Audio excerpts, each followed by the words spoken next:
మన 90 days of consistency ఛాలెంజ్లో ఈరోజు day 31. Morning లేచిన వెంటనే ఎవరి ముఖం చూసానే ఏంటో ఈరోజు నా మెయిన్ ఇన్స్టాగ్రామ్ అకౌంట్ సస్పెండ్ అయింది. అప్లై అయితే చేశాను, అది రిటర్న్ ఎలా తెచ్చుకోవాలో అర్థం కావట్లేదు. ఇంక ఈరోజు నైట్ వరకు చూసి రేపు మార్నింగ్ మెయిల్ చేస్తా. మార్నింగ్ లేచిన తర్వాత ఒక 5 to 10 minutes అయితే ఇన్స్టాగ్రామ్ స్క్రోల్ చేశాను. ఆ తర్వాత నిన్నటిది 30th డేది వీడియో అప్లోడ్ చేశా. ఇంక వీడియో అప్లోడ్ చేసేసిన తర్వాత డైరెక్ట్గా జిమ్కి వెళ్ళిపోయి వర్కౌట్ చేస్తున్నా. ఇంక ర్యాండమ్గా నార్మల్గా అందరిది మెసేజెస్ వస్తాయి కదా, ఆ మెసేజెస్ వస్తే జిమ్లో ఏం చూస్తాంలే వర్కౌట్ చేస్తున్నప్పుడు ఫ్లాట్కి వెళ్ళిన తర్వాత చూద్దామని చెప్పని ఇంక వర్కౌట్ కంప్లీట్ అయిపోయిన తర్వాత ఫ్లాట్కి అయితే వచ్చేసా. సరే అని చెప్పని ఇన్స్టాగ్రామ్ ఓపెన్ చేస్తే your account has been suspended అని వచ్చింది. నాకేం అర్థం కాలే ఒక నిమిషం అసలు.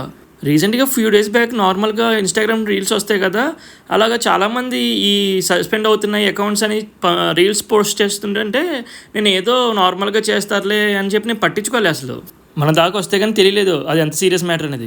ఎందుకంటే ఆల్మోస్ట్ ఆ అకౌంట్లో 3,000 to 4,000 ఫాలోవర్స్ ఉన్నారు అండ్ అలాగే రీచ్ కూడా బాగుంది.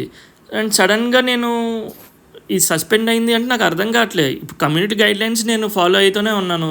ఆల్మోస్ట్ ఆ అకౌంట్ నేను 10 years నుంచి యూస్ చేస్తున్నా. అండ్ నాకు తెలిసిన వాళ్ళది కానీ నేను విన్న వాళ్ళలో కానీ 2-3 peopleది కూడా సేమ్ ఇలాగే సస్పెండ్ అయింది. ఇంకా వాళ్ళకైతే ల్యాక్స్లోను thousands of ఫాలోవర్స్ అయితే ఉన్నారు. అసలు ఈ వచ్చిన తర్వాత పాజిటివ్గా తీసుకోవాలో నెగిటివ్గా తీసుకోవాలో కూడా అర్థం కావట్లేదు.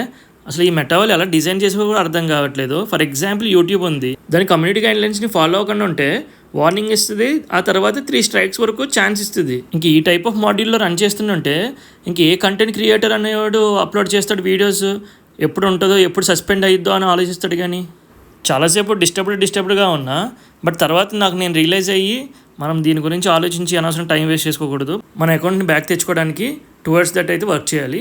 మన పని మనం చేసుకుంటూ వెళ్దాం, అంతే మంచి జరిగిద్ది.